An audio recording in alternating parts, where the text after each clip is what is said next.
Welcome, and thank you for joining us for this webinar presentation. We are the Defense Systems Information Analysis Center, or DSIAC, one of 3 IAC domains in the DoD Information Analysis Centers operating under the Defense Technical Information Center, DTIC, within the Office of the Undersecretary of Defense for Research and Engineering.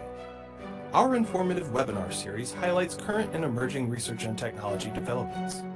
It presents an opportunity for accelerating the DoD's leverage of these advancements by increasing awareness and fostering technical collaboration. DSIAC serves as one of the premier information research partners and curators of technology advancements and trends for the defense systems community. As such, our organization supports those working in the defense systems domain of DoD research and engineering. We do so by helping navigate the vast landscape of scientific and technical information, allowing our customers to get a head start on their technical projects. With an understanding of the defense systems DoD research and engineering landscape, we provide research and analysis services. We help unlock access to information, knowledge, and best practices from government, industry, and academia to stimulate innovation, foster collaboration, and eliminate redundancy. We hope you enjoy this webinar presentation and that it serves as a catalyst for community collaboration and improved DoD defense systems research.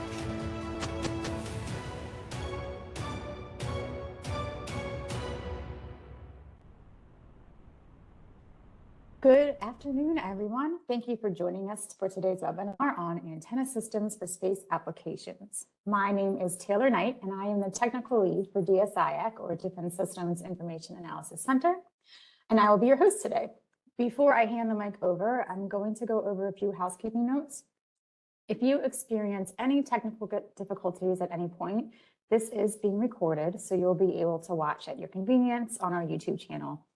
The link for the recording will be added to the webinar's website, which I will throw into the chat for everyone's convenience.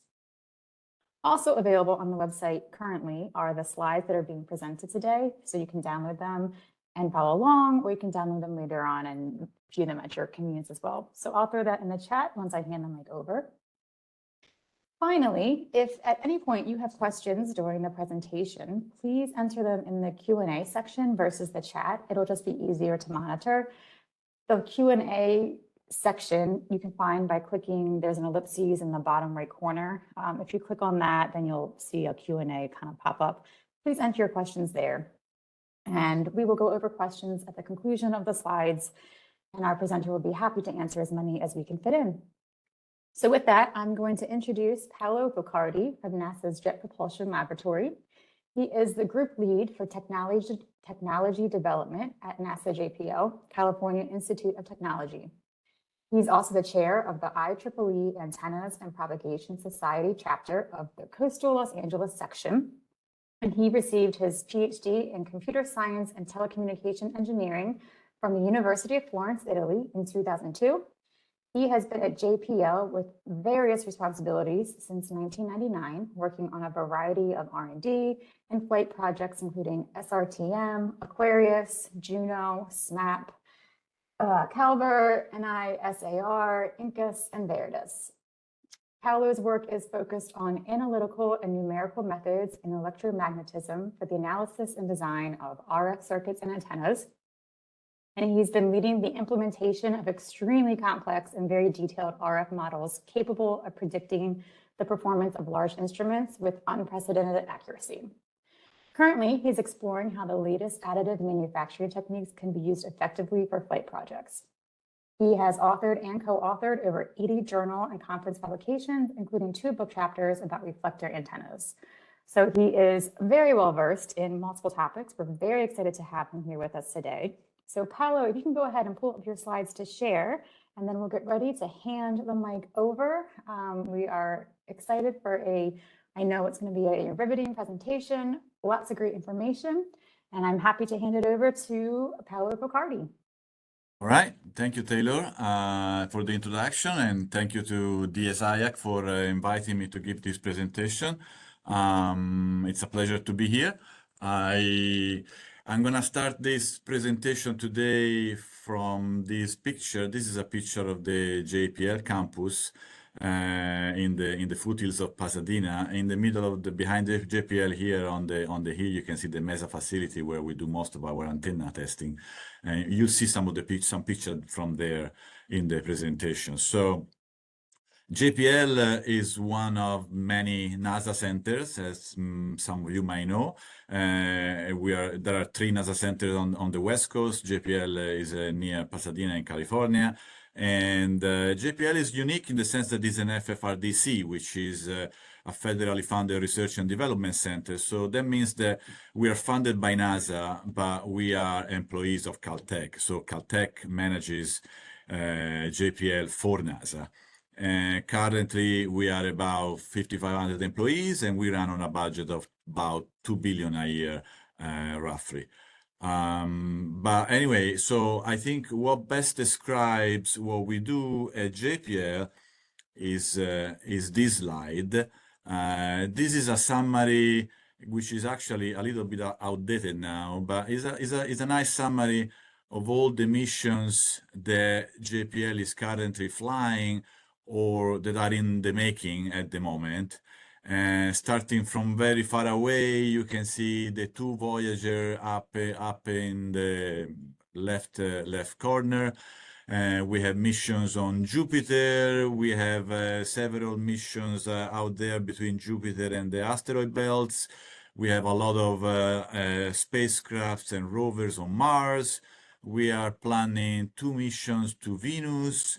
And then, of course, we have a lot of missions orbiting around our planet at the moment, doing Earth science, measuring all sorts of data from space that can be used for a lot of activities and a lot of uses.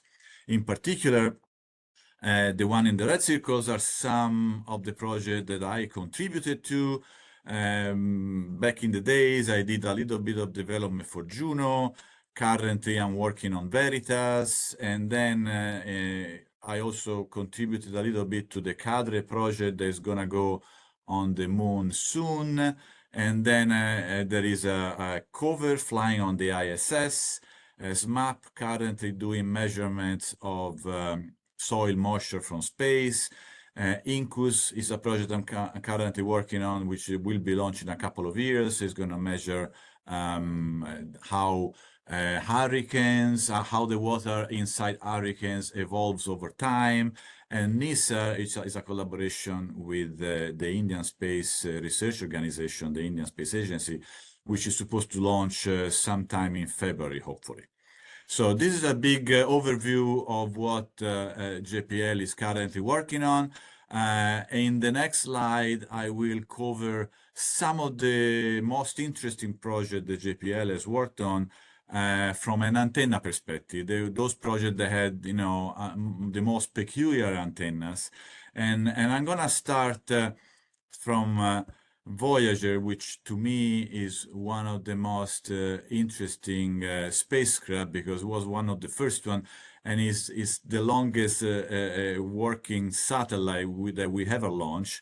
Voyager is in interstellar space right now, as you may know, is outside the solar system. Both Voyager 1 and Voyager 2 are still working, and they were launched in 1977, so they've been out there for a while. In the bottom left corner, you can see some details about the antenna that was designed for Voyager, 3.6 meter, S-band transmit and receive, and X-band in transmit only. At the time, that was the largest antenna they could fit on a rocket, and so because they knew they were going to go far away, so they wanted to have enough gain to talk to the spacecraft when it was on the far reaches of the solar system. What is interesting about Voyager is also the fact that you see in the picture in the far left corner of the picture, you can see those 3 segments. Those are the RTGs, the radioisotope thermoelectric generator. Those 3 together generate a whole 23 watts of power. And 13 of them, 13 watts, is all that the RF transmitter are using to communicate with us. So imagine 13-watt transmitter still talking to us from outside the solar system. That in itself is really amazing. In this slide, you can see some other interesting things about Voyager. Obviously, it's very far away. In terms of time, Voyager 1 is 45 hours away at the speed of light. So when we communicate with Voyager, before we get the response, 45 hours go by. So you can imagine how far away it is. And down below, you can see the speed at which Voyager 1 and Voyager 2 are currently traveling, which are with respect to the solar system, which in itself is traveling at 220 kilometers per second. So this is about Voyager. The antenna that was used for Voyager was the same that was also used for Magellan. In 1989, Magellan went to Venus, and you can see a picture when it was deployed from the Space Shuttle Atlantis into Earth orbit before it was injected into an orbit to go to Venus. In the far right of the slide, you can see a schematic of the antenna. You can see the reflector, the S-band transmitter in the focus of the reflector, and then the X-band transmitter in a Cassegrain configuration with the sub-reflector in front of the S-band transmitter.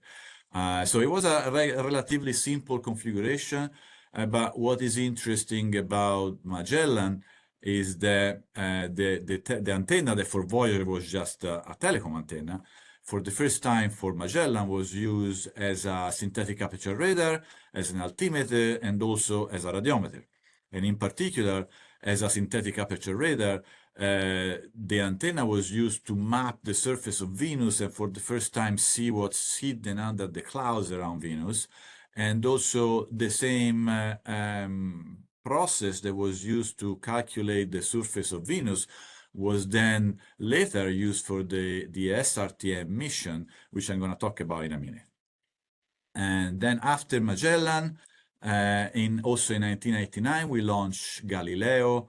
Galileo was another very interesting project that went to Jupiter.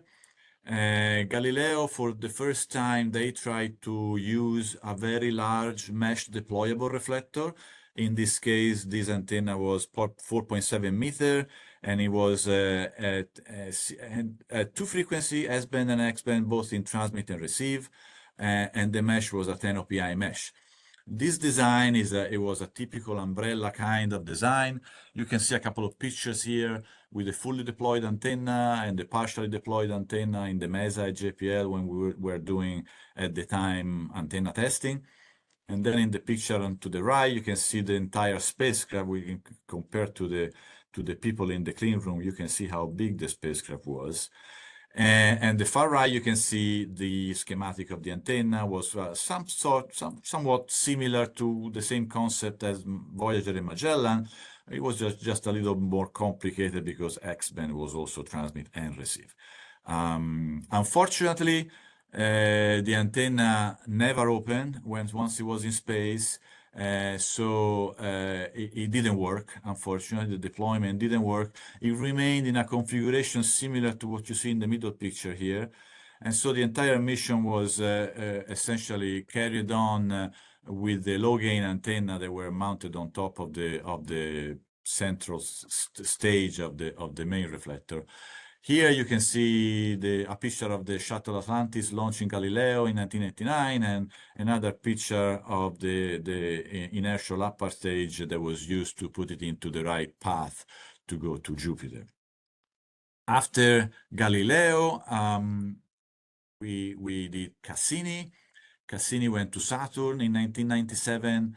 And all the beautiful images that you can see today on several sources from Saturn, the rings, the moons of Saturn, all those beautiful images come from this project. And you can see in the left how big the spacecraft was compared to the people that, they are in the picture. And Cassini is still today, I think, one of the most complex antenna systems that JPL has ever designed. The feed system was very complicated. It was a 4-meter diameter parabolic reflector, and it was using S-band, X-band, KU, and KA band all simultaneously. And all the various feeds and the various sub-reflectors were all together in a very complex configuration, as you can see here. And the middle picture, you can see some close-up of the feed system. You can see how complicated it was. And Cassini worked very well. They did a lot of science with this antenna. Eventually, they crashed the spacecraft into Saturn atmosphere to destroy it because we are planning to go back there and we didn't want to contaminate the moons of Saturn. And then in 2000, we launched the Shutter Radar Topography mission. The SRTM was the first project that I worked on when I was a student at the time. You can find me in the bottom left picture. You can find me in the middle of the crowd there. That's the Apollo era control room in Houston.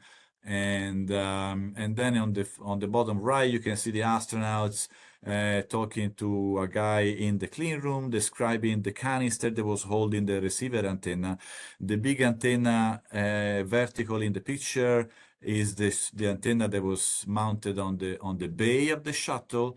And then there was a 60-meter boom with another antenna attached to the end, so that the shuttle could work in an interferometric way and do measurement from two perspectives and measure the mountain and the valleys of Earth with a very good accuracy. So what you see today on Google Maps, all the elevation model of Google Maps, that data comes from this project.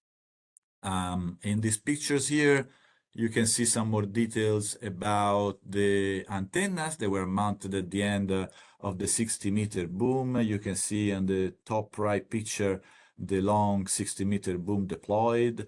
And then the other couple of pictures, you can see some detail about the X-band and C-band antennas that were mounted at the end of the boom. The bottom left, you can see some detail about the antenna. You can see the size. They were 12 meters long in the shuttle bay, and they were 8 meters long for the C-band and 6 meters long for the X-band at the end of the boom. And so that was a very interesting project. It was my first time I was, exposed to the space industry, to a flight project, and that was very, very exciting. And that was, paved the way for me to come to JPL and eventually make a career out of this. And this is a couple of other pictures of the Shuttle Endeavour that flew the SRTM mission. The Shuttle Endeavour flew its last mission in 2011, and then in 2012 came to LA with a flyby over JPL. The picture that you can see here with the shuttle on the 747 carrier, I shot that picture when it flew by JPL. And these other pictures are taken from the Science Center here in LA, where the Shuttle Endeavour was exhibited for many years, and you could see it. You can still see the effect of re-entry on the tiles under the belly of the shuttle. And now they removed it from this exhibit, and they are currently mounting it together with the solid rocket booster and with the orange tank in a configuration that it looks like it's ready for launch, and hopefully it will be visitable again in a year or so. Moving on, in 2006, we launched CloudSat. CloudSat was another very interesting project because it was the first, and still is the only W-band W-band instrument the JPL has launched into space. CloudSat was measuring the profile of the clouds inside the hurricanes, as you can see from the pictures at the bottom. It was flying in formation with many other satellites, Aura, Parasol, Calypso, and Aqua. They were all flying on the same orbit and together doing measurement over the same clouds and provide a lot of information. CloudSat was designed with a 1.85 meter Cassegrain reflector with a quasi-optical feeding network with transmission line, because at the time, we didn't have switches to switch from transmit and receive. They were working at W-band. So we were doing that by flipping mirrors and changing the path from the transmit to the receive path with mirrors, essentially, and polarizers. And you can see in the middle schematic how complicated the quasi-optical transmission line was designed. And it worked until recently. A few months ago this year, it was decommissioned and it stopped working. It did, it worked for many years, and now we're working on another proposal to substitute CloudSat with a newer instrument. Then in 2011, we did Aquarius. Aquarius was a collaboration with the Argentinian Space Agency, and it was again an offset reflector, as you can see in the picture, with 3 feeds in the focal plane. It was a 2.5 meter solid graphite reflector. And each of the horns were dual polarized, and each one was connected to a radiometer, and one of them was connected also to a radar. It was launched in 2011, and then in 2015 it failed due to a failure of a component of the onboard power regulator. And but what is interesting about Aquarius is that for the first time in 2011 we started doing something different to design this antenna system. So as you can see here in this slide, the CAD model on the left shows how the spacecraft was designed, and the entire mechanical system. The picture in the middle is 2002 RF model that was used to design the project, essentially, which consisted really of just the reflector, the boom, and the 3 feeds. That's all there was in the model, and that's how the mission was designed and to meet their own requirements.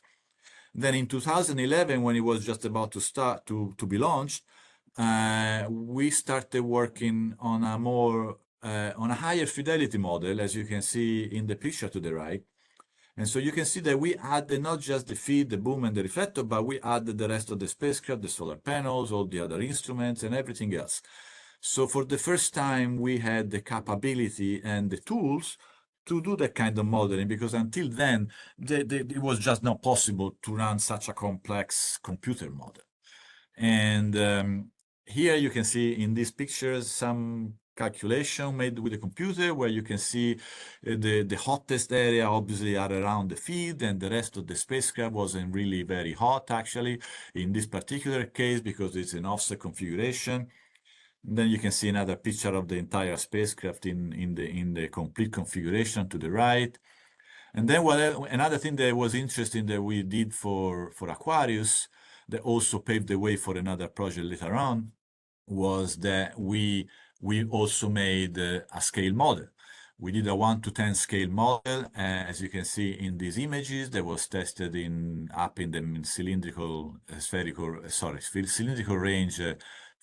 near field range up on the MESA. And this scale model was fully functional, of course, with the 3 feeds in transmit and receive mode. Obviously was not L-band, but was Ku-band, but it was working. And so we tested the entire scale model, and we measured the radiation pattern. And for the first time, we could see the difference between the simplified model and the most accurate model.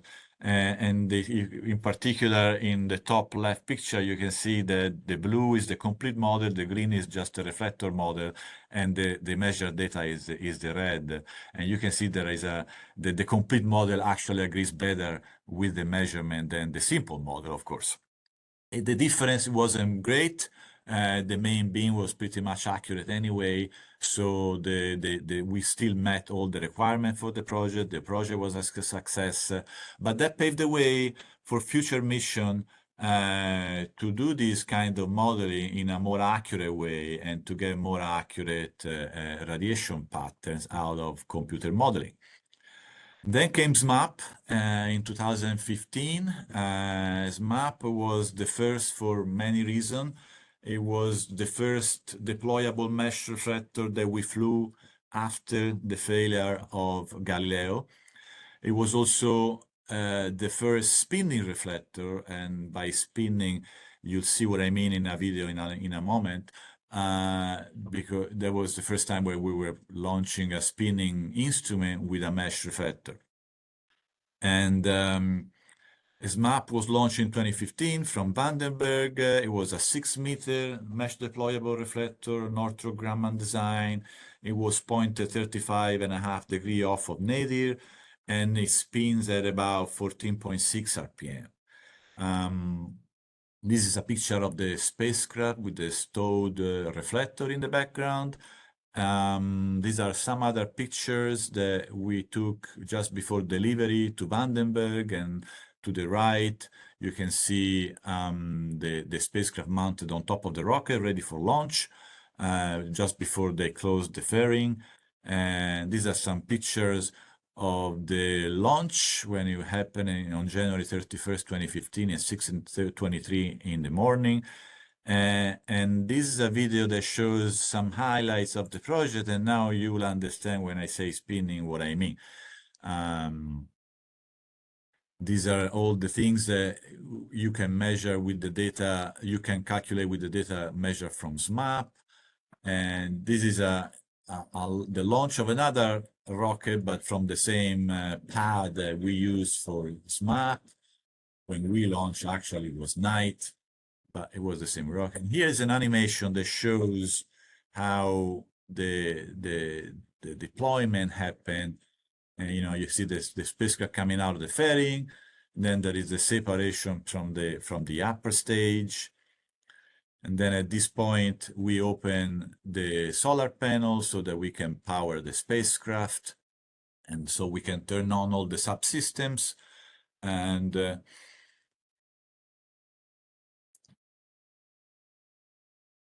actually, there are some real videos on YouTube of the deployment of SMAP. If you Google for them, if you look for them, you can find them. There was a camera on the upper stage, actually.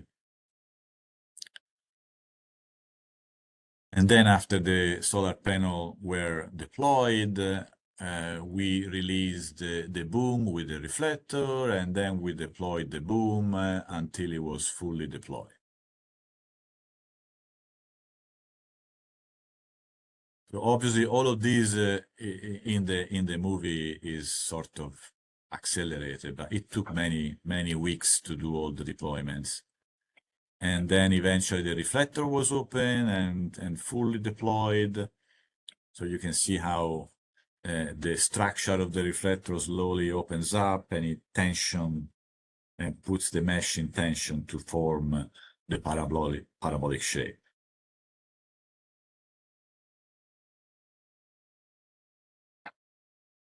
Then once that was done, we started spinning the instrument. As you can see, the upper part of the instrument with the feed and the boom and the reflector spins on top of the spacecraft.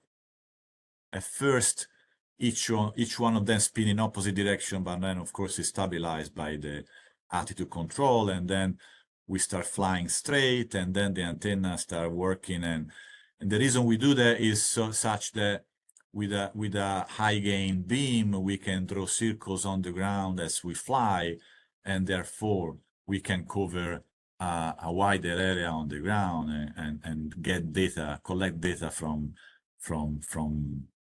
a larger swath, and cover the entire planet between 2 and 3 days repeat mode.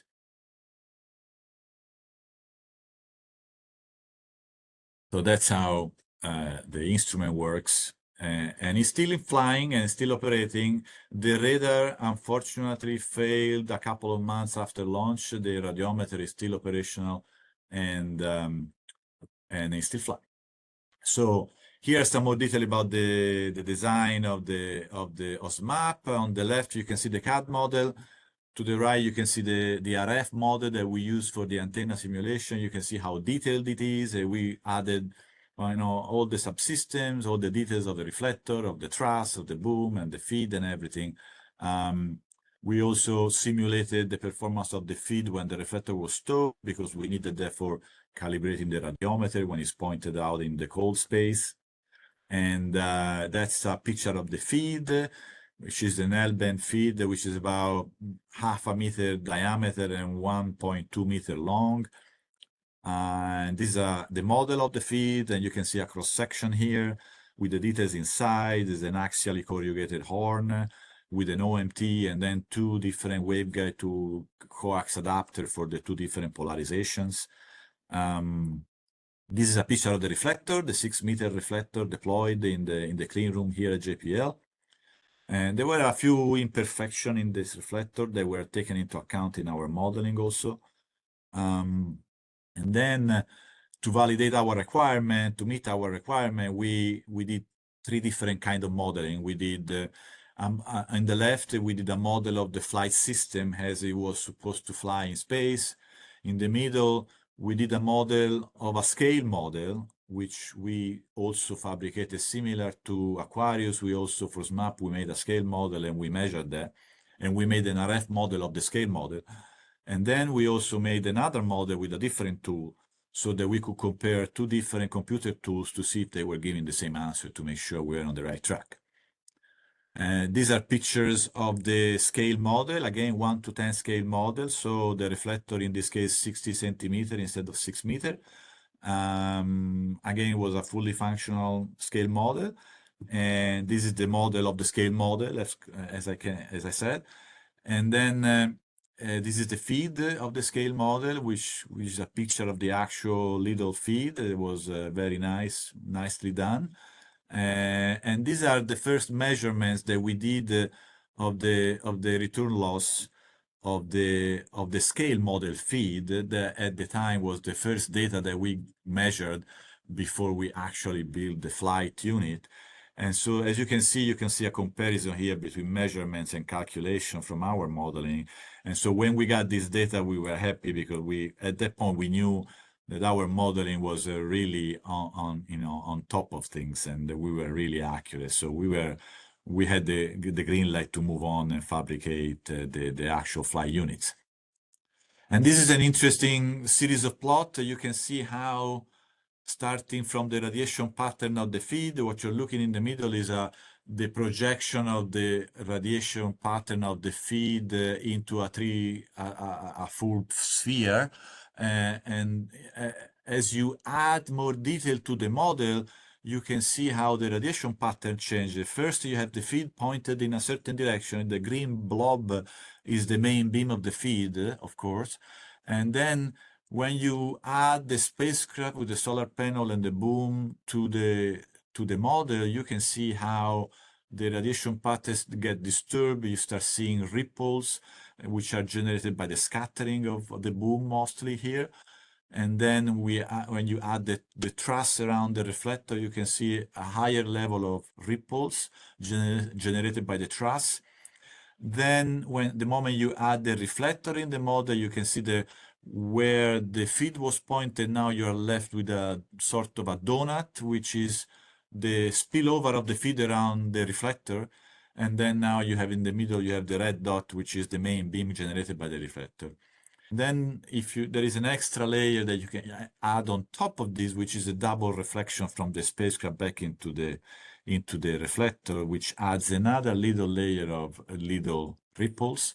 All of that was taken into account to meet our requirement and to get very accurate prediction of the radiation patterns. And this is another animation where we calculated the same radiation pattern for different position of the solar panel. As we're spinning, the antenna passes in front of the solar panel, continuously. So we see the effect of the solar panel and in this animation, you can see a little bit, you can see how the low-level side lobe move around as the solar panel are spinning under the antenna. So we could actually predict that with a very good accuracy. And here you have a comparison between what we calculated with our modeling. On the top are the H-pole and V-pole plots for the radiation pattern. And at the bottom, you can see what we measure with the scale model. And as you can see how accurate the two compare, what level of fidelity we managed to achieve with our modeling comparing to the scale model. At that point, we knew that we could predict very accurately the scale model, and then we predicted, we ran the full flight model and predicted the performance of the actual flight system. And then once we were in space, with corner reflector on the ground, we measure we did a cut on the antenna. We measured the response of the radar. And so from that data that you can see there, we calculated the pointing of the antenna. Our modeling was saying that we were predicting that the beam was pointed 270 milli-degree off of the nominal pointing, and we measured 291. So we were just 21 milli-degree off from what we predicted. So for an instrument 6 meter wide for us, which is spinning at 14.6 RPM, there was really very good results. So we were very happy with that. And then in 2018, it was another first. RainCube was launched. RainCube was the first mesh reflector that was launched out of a CubeSat. It's a sort of a similar design as to what Galileo used to be, except much smaller.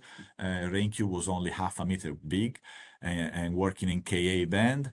And in this animation, you can see in this video how the deployment of the RainCube antenna happens. Everything is stored in a 1.5U in a CubeSat, and then it comes out of the cylinder like that. Then all the ribs are double folded, they come out like that, and then eventually the telescopic feed with the subreflector comes out with a spring, and at that point the system is fully deployed. There was a very successful demonstration. RainCube worked very well. And then based on that success at Ka band, another mission was designed, which is called Incus, which I'm currently working on now. And I'll tell you more about Incus in a few slides.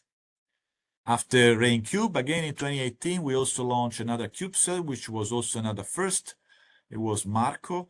For the first time, we launched 2 different CubeSat, Marco A and Marco B, to follow along the path of InSight all the way to Mars.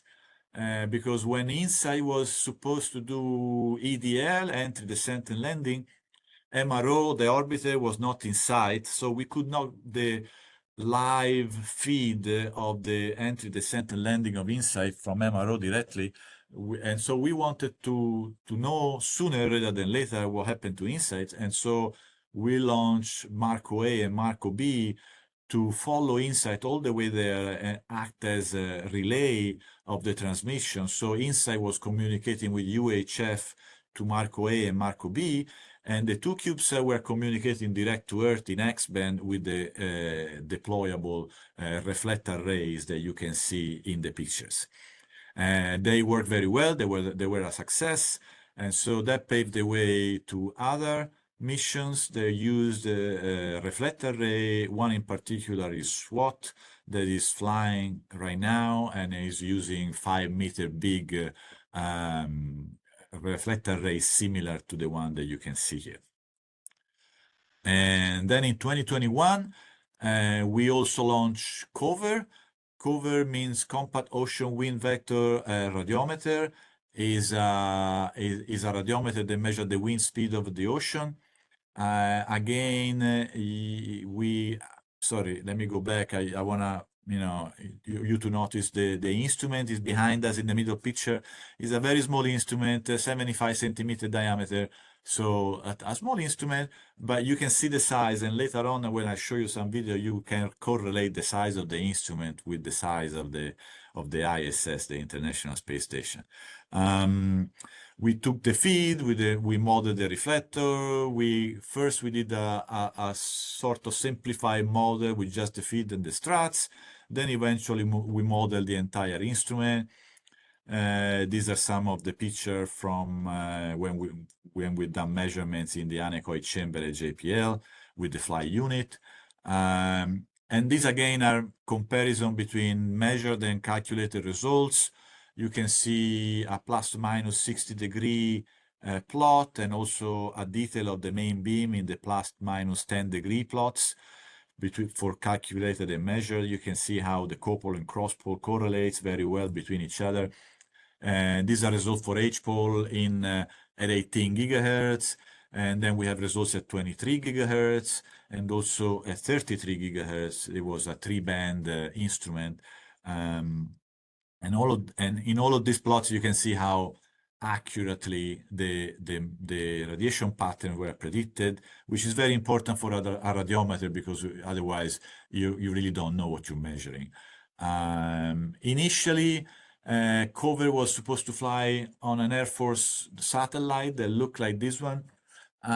So we need some simulation of the spinning satellite because again, COVER is a spinning instrument. Instead of spinning the antenna in the simulation, we were spinning the spacecraft, but it's the same thing. And you can see the effect of the spinning on the radiation pattern, which was also very accurately predicted. And then eventually, the instrument didn't fly on the Air Force spacecraft. It was put in storage. Eventually, it was launched on the ISS. And these are some videos that I took from the ISS with the instrument being coming out of a hub in the ISS where they hold those instruments. This is still stowed inside. This is deployed, and you can see the clouds flying in the background. Then once we were during eclipse, we started spinning the instrument. You can see it's spinning slowly here at first.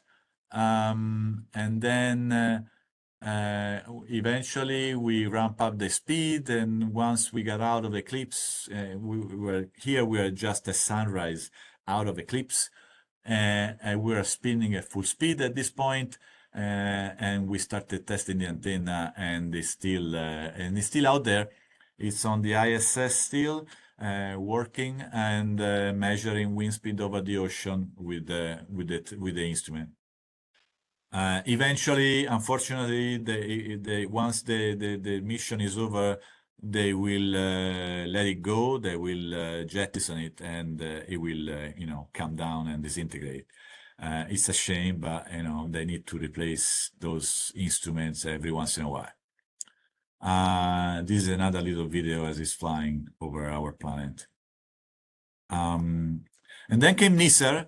NISR has taken about several years of my work to design. We started working on that in 2000, and I started working in 2015. But NISR has been in the making since actually the 90s, under different names. Eventually became NISR, NASA ISRO-SAR, which means it's a collaboration with ISRO, the Indian Space Research Organization. NISR is a large reflector, twice as large as MAP, 12-meter diameter. Similar design, same design as MAP, but bigger. The feed, though, is totally different.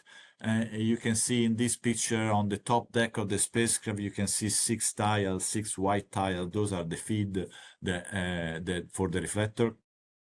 It includes an L-band feed with 12 elements and an S-band feed with 24 elements. JPL designed the L-band and ISRO designed the S-band.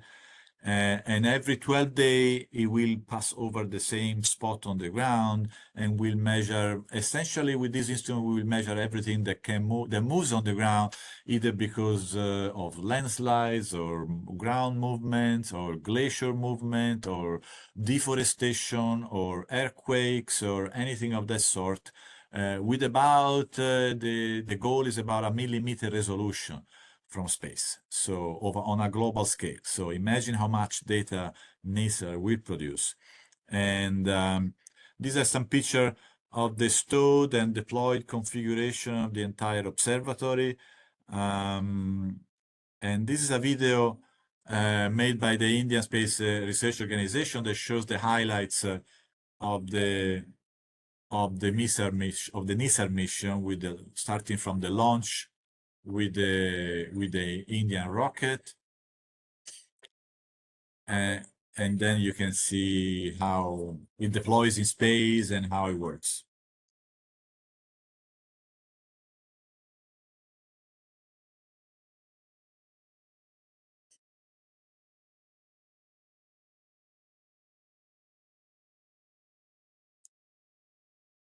So they first, remove the first stage, and then they fire the second stage. Then eventually they take the fairing out and deploy the instrument in the right orbit. This is the separation from the upper stage. And this is how the reflector deploys. The reflector is a big bundle, as you can see there. It's about 2.5 meters long. And then the boom deploys section by section in a sort of orchestrated maneuver.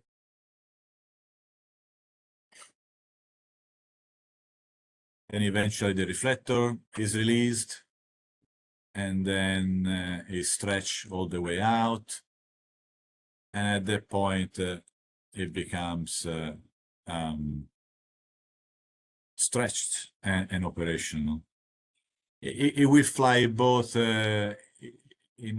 with the instrument facing left or facing right, depending on the season. And hopefully it will be launched, is expected to launch sometime in the new year, probably February, but the date hasn't been announced yet. These are some pictures of the actual instrument when it was a JPL before we shipped to India. You can see in the right picture, you can see the big reflector bundle. You can see how big it is compared to the people there. This is how the sweepstar technique works. Essentially, we fire all the elements on the feed in transmit mode, and then in receive mode, we scroll through the deck element by element, and we get high resolution data from the echoes from the ground as they come back toward the spacecraft. And then this is a more detail about the modeling that we have done. If we highlight the top deck of the spacecraft, you can see the 6 white tiles include 2 elements each. And each tile looks like this. This is with the radome, and without the radome, the white radome inside, you can see the 4 patches. 2 patches work together as an element, so each pair of patches is a single element. And then in the cross section, you can see the model of the tile with all the details of the patches. Those are air patches supported by post, and then they're surrounded by a foam for insulating for thermal reason, and also there is a rigid shell also to protect them and to insulate them. This is a picture of the actual hardware, top and bottom view of one tile, and these are the completed fly units, top and bottom view.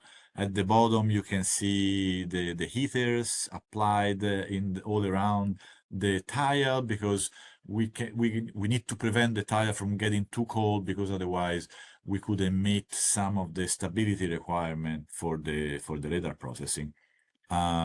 These are some other pictures put together. You can see a picture of the actual hardware with a shot from the model, and you can see the details and the accuracy of the model. So we put every possible detail in this design and to get the most accurate prediction we could get. And then Incus is one of the last projects I've been working on. Incus means Investigation of Convective Updrafts. Incus is a constellation of 3 satellites, as you can see in this sketch. Incus 1 and Incus 2 will fly with a 30-second distance between them, and then there will be 90-second distance between Incus 2 and Incus 3.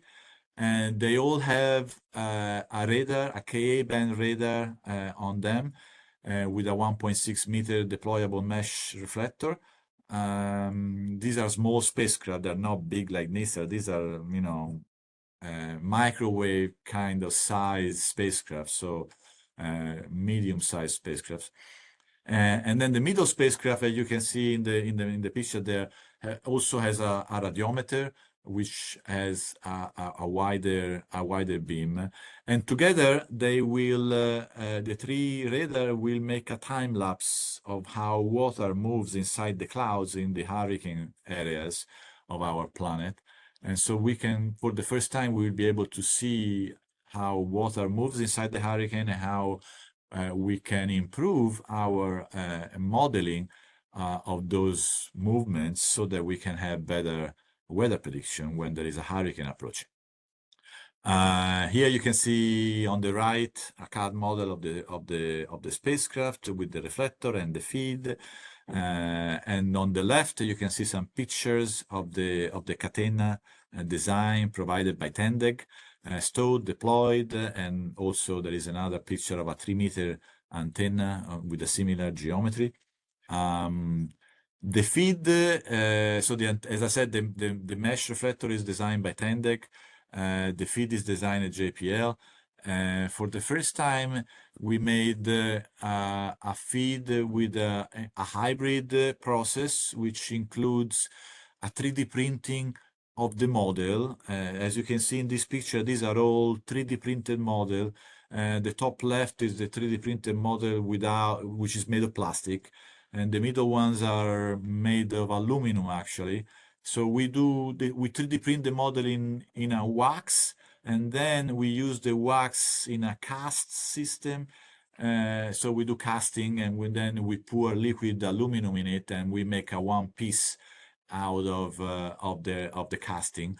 And so we have the benefit of making shapes that we could not machine, but at the same time we don't have the roughness of the 3D printing, which as Ka band was a little rough for our purposes. These are preliminary models. These are prototypes that we have done. We did also some RF measurements already with the 7-feed system mounted on the antenna range. And these are,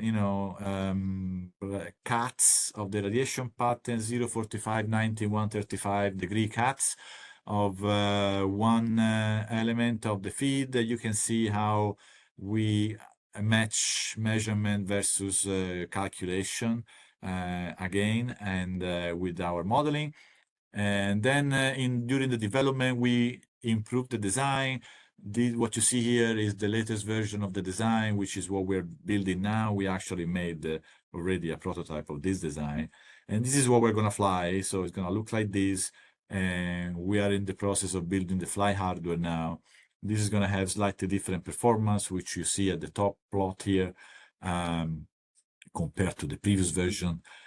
So we made an improvement, and we removed some of the bumps that you can see on the main beam, especially in the 45 and 90 degree cuts. And so this is Incus. Of course, JPL has worked on other projects. As I mentioned, Juno is on Jupiter now doing amazing science. SWOT is currently flying, measuring water height over the entire planet and understanding how water moves around the planet in an unprecedented way. Europa Clipper was launched recently and is currently on its way to Jupiter and Europa. Mars Sample Return is in the making. Veritas is, as I mentioned earlier, is a project that we are currently working on that's going to go to Venus with a huge X-band slotted waveguide radar that will do similarly to what Magellan did in the past in S-band. We will do the same in X-band, so we will increase the resolution of the map of Venus, and we will get a better surface map of the planet. And then, of course, last but not least, the Artemis program, which is going to bring us back to the moon, which is ongoing. So these are some of the most important projects that we are currently working on. And with that, I hope you enjoy the ride, and I thank you for your attention. That was wonderful, Paolo. Thank you so much. We have a few questions and some time, so I will go ahead and get started. So the first question came in a little bit earlier. So when you were talking about how some of the systems have been in space for decades, the question asks, how do you ensure that the reflectors on these satellites are pointing towards the Earth, and more importantly, pointing towards the reflector at the JPL for more than 50 years? That's a good question, actually. That's a tricky question because so when we design the antennas, obviously we make sure that we know where the antenna is pointed compared to the reference system on the spacecraft. So that's the first thing. And we pay a lot of attention in making sure we understand the pointing, we know that we're pointing, and we predict where it goes, because the pointing is not obviously always stable. You know, there are thermal variation, there are structural variations, so we need to predict all of those, and we usually do with very great accuracy. For what concerning Voyager, now Voyager is flying in interstellar space, so we pointed the antenna down to Earth, and we essentially don't touch it. It's flying on its way. We are not correcting the trajectory, and so it's gonna stay pointed to Earth. It's so far away now that the radiation beam is large enough that we get a connection no matter what. It obviously is a very faint connection because it's so far away.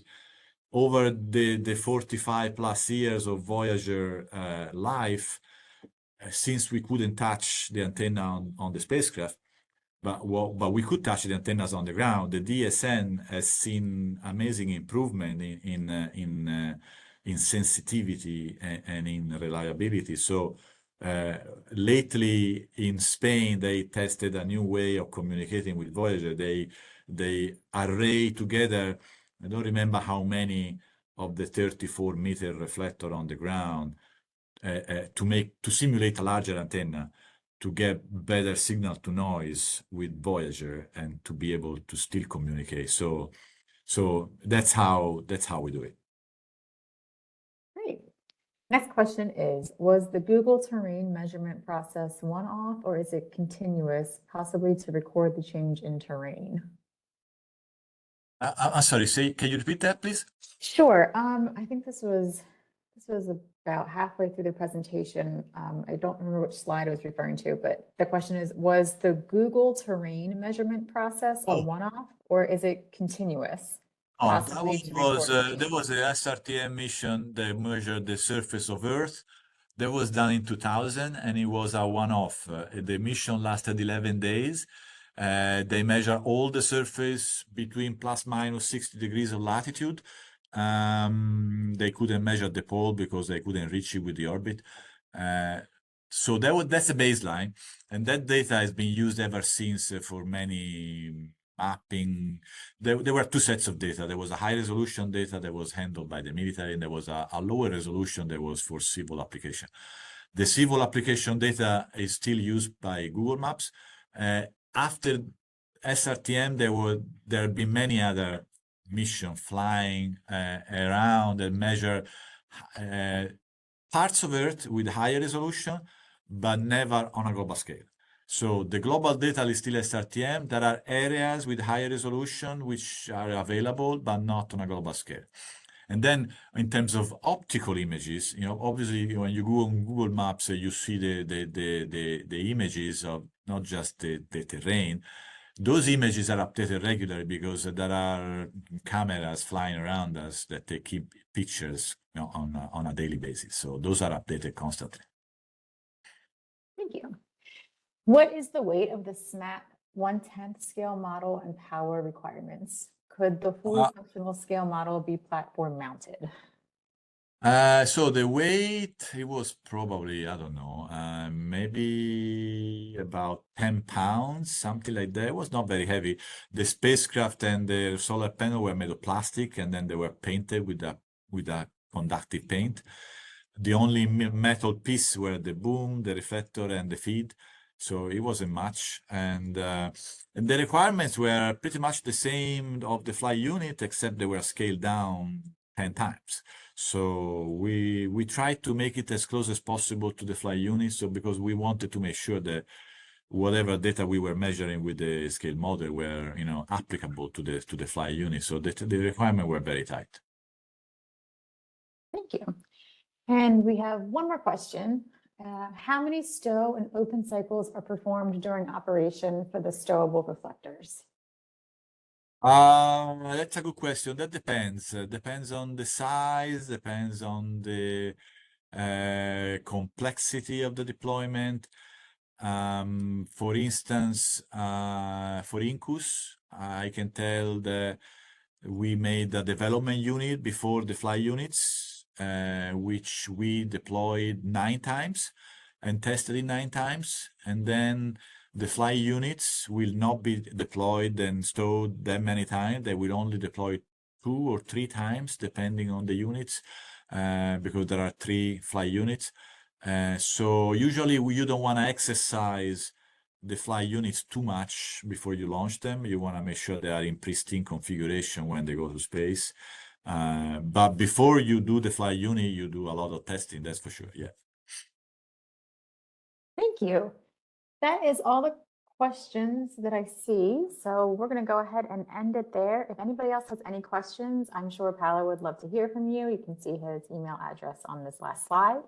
I dropped the link to our website for this webinar in the chat. So if you would like to view the slides at your own pace, and in a few days, we will post the recording of this on that site so you can see that on our YouTube channel. I want to thank Paolo again for joining us. This was very interesting. It was a pleasure. Kudos to you, and I appreciate everyone for joining us. Have a wonderful rest of your day. Bye. Thank you for everybody for attending. Thank you. Bye.